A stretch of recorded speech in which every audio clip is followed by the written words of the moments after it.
welcome to the next video in the series. So I'm so glad you're here. So just to recap, the first day in the first video, we talked about finding some inspiration in just regular places like the grocery store. The next day, I showed you some simple ways to break down how to sketch out those whatever you brought home into simple shapes. And then the next day, we did some simple color mixing on our palette with our watercolor. So today I'm going to kind of zoom forward a little bit and show you how I like to do backgrounds for my little pieces of watercolor. So I'm going to show you my two main ways, and I can't wait. They're really fun and super easy, so no stress at all. So what you're going to need to do today is get your watercolors. I'm going to use my round paintbrush. I'm going to be also using a micron pen at some point. And you also need a brush that has some kind of stiffer bristles. Okay, so you'll need that, and then obviously your water and paper towel and all that good stuff. Okay. So let me show you kind of what I got. So I have my art journal. I did two different versions of what it is I took home from the garden shop the other day. I'm going to do one technique on one side and the other technique on the other side, so you can kind of see the difference. So I'm really excited to show you. So I'm going to flip my camera down and we'll be good to go. So here we go. The first thing I'm going to show you is just a splatter technique for the background. One thing I do want to point out before we start is I did take some washi tape and go around the edge so I had a border. So when we're all done, we're going to take that off, and we're going to have a nice, pretty, precise border. Okay? You know what? I take that back. I changed my mind. I'm going to show you splatter technique second, because we do have one step that needs to dry first over here before we finish up with it. So I will show you my loose wash background over here. Okay?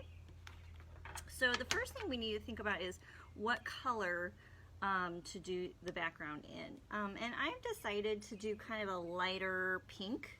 Okay, so what I did was I took my red here, and I'm going to add some water to make it nice and loose, and we're going to just make a really light color that we'll use in the background. Okay, I'm rinsing off my brush, and now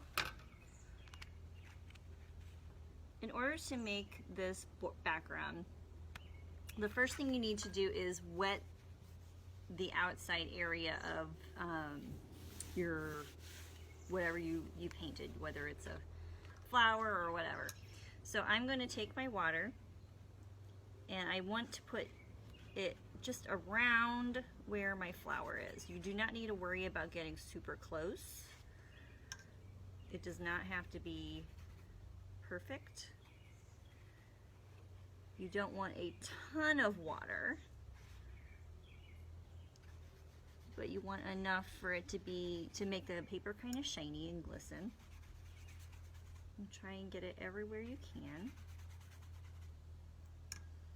Again, this is a very loose technique for the background.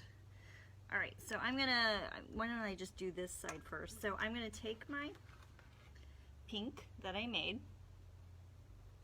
I'm just going to kind of load up my brush and just loosely, lightly put that pink in my background. If some areas are darker, that is okay. If some areas are lighter, that is okay.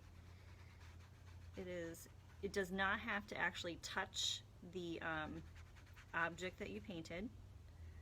It doesn't even have to go all the way up to the washi tape.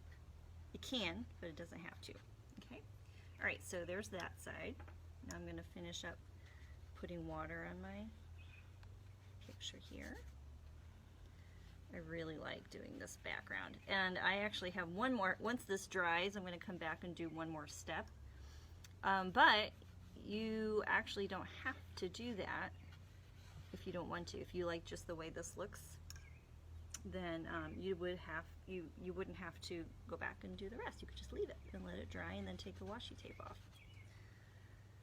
Alright. I'm going to just put my paint down. Loosey-goosey, does not have to be precise. If you wanted to, you could kind of use different colors in the background. I'm going to, I don't want any harsh lines, so I'm going to smooth any out that I see with my brush. Here, I'm just going to leave it. Okay, so I'm going to leave that to dry, and then now I will show you how to do the splatter technique. So the splatter technique, I actually do you can do two different ways, in my opinion. I'm going to do the bottom half one way and the top half the other, so you can kind of see the difference. And the first way I'm going to show you is with basically the same wet on wet technique, where I'm going to wet down the background, especially in those bigger areas that are white.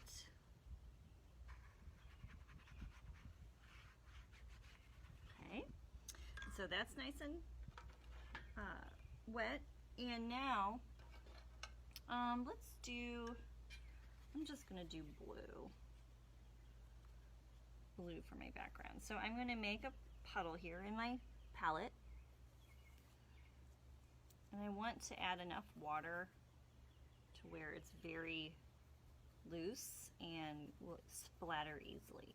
Okay, so I'm going to take my stiff bristle brush, put it in my paint here, and there are actually two different ways that you can do the splatter part. Okay, some people like hold their finger out and then hit the brush on their finger, and the splatter kind of comes down. That's not my favorite technique. I don't know if I'm just not that coordinated or what, but what I like to do is I like to hold my paintbrush parallel to my paper, and I just take my finger and I go up, okay, and then the bristles will go down and shoot the paint onto the paper. And so remember, we put water on the background up here, so I'm going to show you what happens. So the water that we put on our background paper kind of soaks up the water, and it kind of makes a nice soft splatter. But the other way you can do it, or you could do a combination of the two, is just to do it wet on a dry piece of paper. And I'm going to take my, got kind of a blob, that's okay. If you get a blob, no big deal.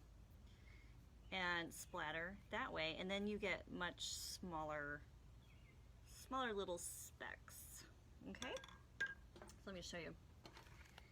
See how this is our wet on wet, this is our wet on dry, and either way it's super pretty. So let's see, this still needs to dry, but I don't know, we might be okay. Oh, some of my splatter came over here. That's okay. Okay. So I am going to take off the washi tape, and I have to say, this is my absolute favorite part of doing a background, is to take off the washi tape. There we go.